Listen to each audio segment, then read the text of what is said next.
everybody, it's Chise here.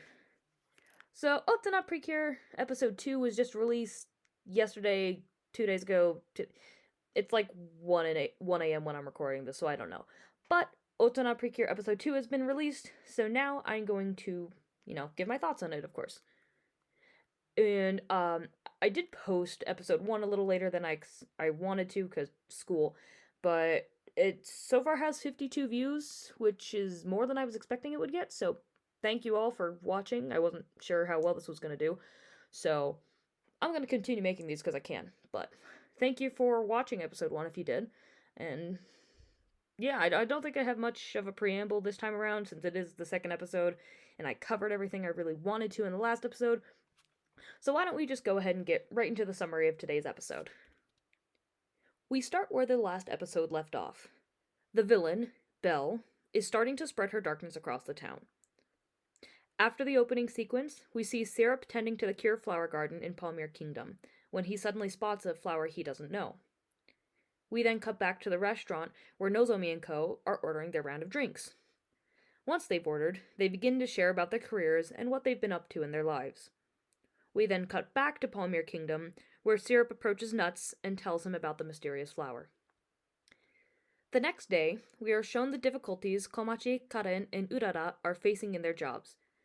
Komachi is suffering from writer's block, Karen is feeling like she isn't able to help her patients, and Urara is struggling to properly convey emotions through her acting. We then return to Palmyre Kingdom, where Syrup shows Nuts the flower from before.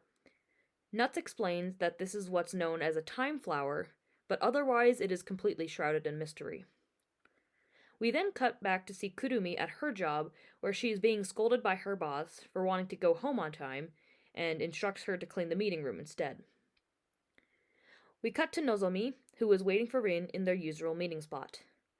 The streaming channel, Dark Knight Light, posts about a mysterious event happening in the same area, which quickly grabs Nozomi's attention. Rin shows up, but then immediately after, a group of shadow monsters also show up and start attacking people's shadows, turning them into more shadow monsters. Nozomi notices some of her students in the area and helps them escape, but is then attacked and engulfed in shadows herself. However, after remembering the promise she made to Rumi about seeing each other again in the future, she breaks free and, with the power of the Time Flower, reverts back to her teenage self and transforms into Cure Dream. Now, this was actually, I thought it was a pretty good episode. There's not as much to say, again, because it's only the second episode. I covered most of my preliminary thoughts on the series last time, so I don't have as many notes, but we're going to get into that next. But I did, again, think this was a pretty solid episode. It was good getting to see what the other characters are up to, and I wasn't expecting them to go into the difficulties everybody else was facing in their jobs. I thought it was just going to continue to focus on Nozomi, but I was actually kind of pleasantly surprised that we got to see more of everybody else's struggles. I am kind of still wondering when we're going to see the Splash Star characters, but I mean, I know it's mostly focused on the Yes Precare 5 girls, but kind of want to see the Splash Star girls too, but that's besides the point. Let's get into my notes and what I want to say on the specifics of the episode. I think I kind of briefly mentioned it in the last video, but it's so bizarre being used to the Pretty Cure franchise solely focusing its attention on, appealing to young girls and young kids. Because, there's never any mentions of, curse words or adult topics or, alcohol or, stuff like that. That's just not a thing. So taking Pretty Cure characters, making them adults, and then seeing them order alcoholic beverages, it's so funny to me. It was so jarring. I mean, not jarring, but it was just kind of weird just to see Pretty Cure characters ordering alcohol, and most of their drinks made sense. I think Urara ordered a lemon drink, Komachi ordered a mojito, I forget what Rin ordered, and then Kudumi got sake, and Nozomi got beer, the draft beer, which is funny because I wouldn't. All the other drinks for everybody else made sense. I would never have pinned or, guessed that Nozomi was, a beer drinker. I don't know, maybe that's just me. I wouldn't have expected that, but hey, you like what you like. I mean, hell, as I record this, I'm drinking a twisted tea, so you drink whatever you like. Cheers, everybody.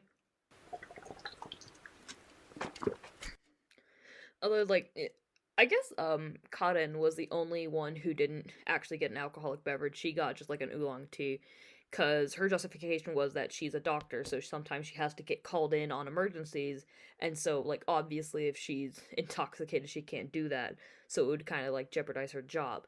So, like, obviously, she has a very reasonable justification to not be drinking. But for some reason, the way it was worded, or maybe it was just, like, the Crunchyroll subs, but like when she said it, I my first thought was like, "Oh, she's not drinking alcohol cuz she's pregnant." Which in hindsight makes no sense because the doctor like being a doctor explanation is so much well, makes much more sense, but like genuinely my first thought when she said that was like, "Oh my god, she's pregnant." Whoa. I don't know. I'm just going to blame the Crunchyroll subs, man. And it's funny watching all of them get like intoxicated because, obviously they're drinking a lot and catching up. And it's mentioned that Urara can hold her alcohol well, which later in the episode when we see her like arguing with her boss is kind of a dick. So like I can totally understand why she can hold her alcohol because if I was in that position, I would probably be drinking a lot and then building up a tolerance to alcohol. So can't say I blame her for that. I totally understand it. And oh, I don't remember how it came up, but they mentioned like or Kudumi mentioned how she's still taking care of Coco and Nuts, and Nozomi, like when she hears Coco's name, is just like Coco, and I'm like, no, no, do not bring back that ship. No one needs Coco and Nozomi. No one needs that ship. We all need that to just burn in the deepest pits of hell where it belongs. No Nozo Coco. No Nozo Coco. No. I know he's going to be in the series. There was an announcement like made right before I posted the last reaction episode, but kill Coco. Kill Coco in Minecraft allegedly. I just Coco. Alright, but moving back to like the actual talking of the episode, this is when we get to move into seeing all the other girls' struggles because we saw, of course, Nozomi last episode, and then a little bit of what Rin was going through. But Komachi, we see her like tending to a flower garden, then talking to her sister about how she feels like she was lying to the others about how she isn't really like a fulfilled novelist or writer, and how she is suffering through a lot of art block, and she kind of feels stuck. Then we cut to Karen, who's working as a doctor and is trying to get one of her patients to eat his food because, he just had surgery. He needs to eat. He needs to, stay healthy and alive, right? And but apparently the dude like just lost his job, so he's feeling very unmotivated, very upset, and that's why he's not choosing to eat. And so Karen just kind of inherently feels upset that she couldn't support her patient. And then we cut to Urara, who is like rehearsing at for the play she's a part of or the musical. I'm not exactly sure which one it was, but she's rehearsing and then gets scolded by this like really popular actress who's also part of the play, and she's kind of a dick about it. And just because Urara is having difficulties properly expressing emotions in her acting, and then this lady scolds her for it, and then Urara apologizes and then tears up because this lady was kind of rude about it. And again, because of that, totally understand why she can hold her alcohol well. And technically, we don't see Kurumi's right after Urara's. There's a little cut in the middle of that. But when we see Kurumi dealing with her issues at work, uh, it's mostly just because one of her superiors, I don't think it's like directly her boss, but like one of her superiors is being like a sexist douchebag because she was giving a report to like the president of the company or something, and then she steps out of the office. This guy catches her and is like, "Oh, where are you going?" And she's like, "Oh, I'm heading home for the day." And he starts scolding her, being like, secretary shouldn't be leaving early, they are expected to do more work. And then he makes her clean the meeting room, which he was the one who used it, so like he should be cleaning it up, but he's making this lady secretary do it. So her superior is like a sexist douchebag, and that's the difficulty she's facing at work. And like I really like how Kudumi carried herself. She was like being, I don't want to say professional because I don't know if that's the word I'm looking for, but she was holding her tongue. Like she was being respectful in the face of this selfish douchebag, this sexist douchebag. And because like let's be honest, if we all wanted to confront our sexist douchebag bosses, that would fall back on us if we had that. Corporate executives are going to be douchebags. We all know this to be true.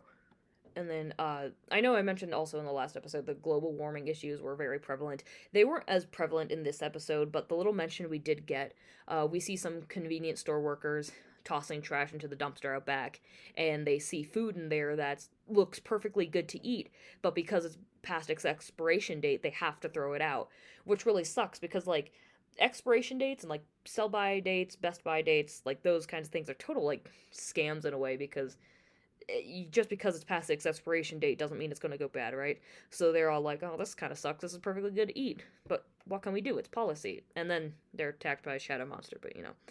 So global warming and waste messages weren't as prevalent, but they were still kind of mentioned briefly. And then one of the things I mentioned in the summary, their Syrup was in the kingdom tending to the flower garden. He sees this mysterious flower, which is called a time flower, which is what enables Nozomi to transform later in the episode.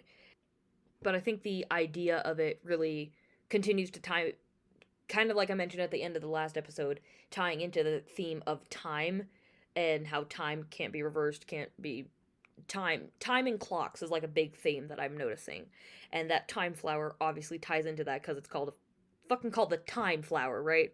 So that's kind of obvious.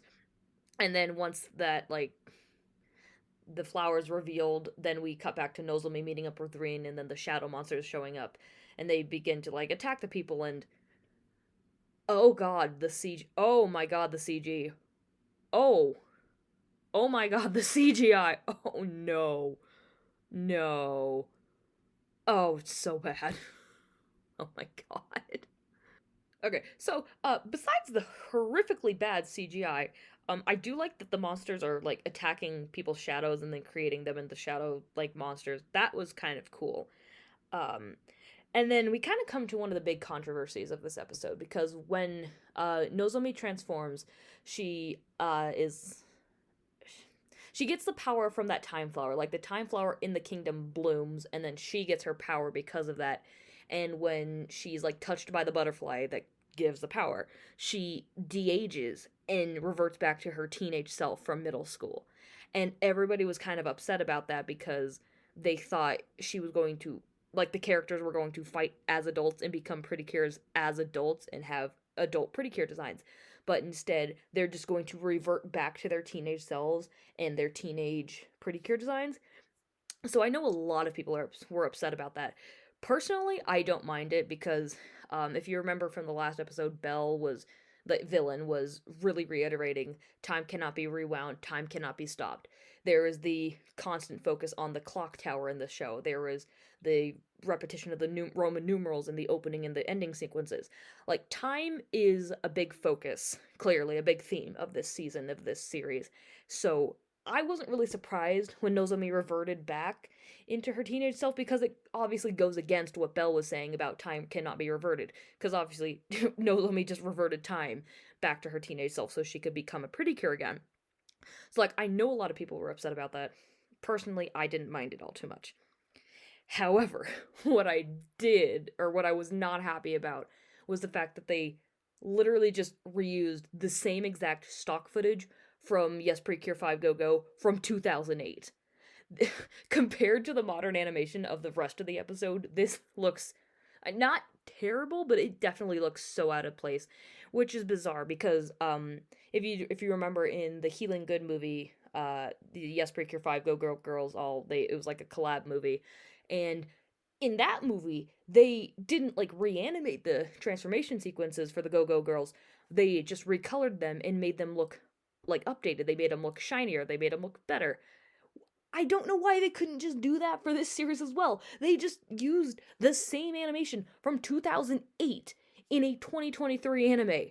It looks so out of place. I was so annoyed by that. It's like if you look at this is the animation from from Precure 5 Go Go from 2008. This is what they did for the movie. They made it look better. Why couldn't they do that just for the TV anime? I don't understand. Ah!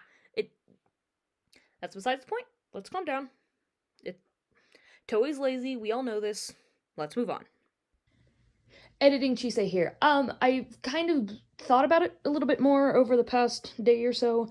It does make more sense to me now in hindsight why they chose to use the original stock footage for Nozomi's transformation and attack, because she's reverting back to her teenage self to be able to transform and fight again. So, of course, they're going to use the same stock footage, because that also means they don't have to design a new form for Cure Dream. They don't have to animate an entirely new sequence. It's cheaper in the long run. Like, it makes sense. And I don't know. I get it. Uh, it makes sense in hindsight, but I just wish they'd at least updated the coloring, at least like they did in the Healing Good movie. I don't know.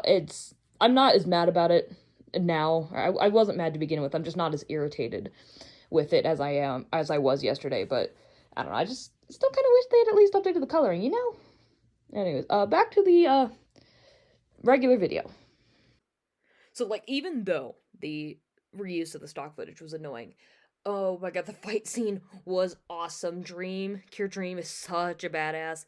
And honestly, I think that's mostly because of Yoshiyama Yu. She is a god tier Pretty Cure animator. If you didn't know, she also did the transformation sequence for Cure Butterfly. She animated Cure Finale's attack. She animated Cure Flamingo's transformation sequence. Cure Fontaine's transformation sequence. She is so good. She is one of my behind Itaoka. She is one of my favorite Pretty Cure animators. Oh, she made that fight scene look so good. She made Dream seem so powerful. She carried this episode, I tell you. Yoshiyama Yu, you carried this episode. Thank you for being so amazing. I loved that fight scene so much. Uh, it, Yoshiyama Yu, god tier animator for Pretty Cure, I tell you what.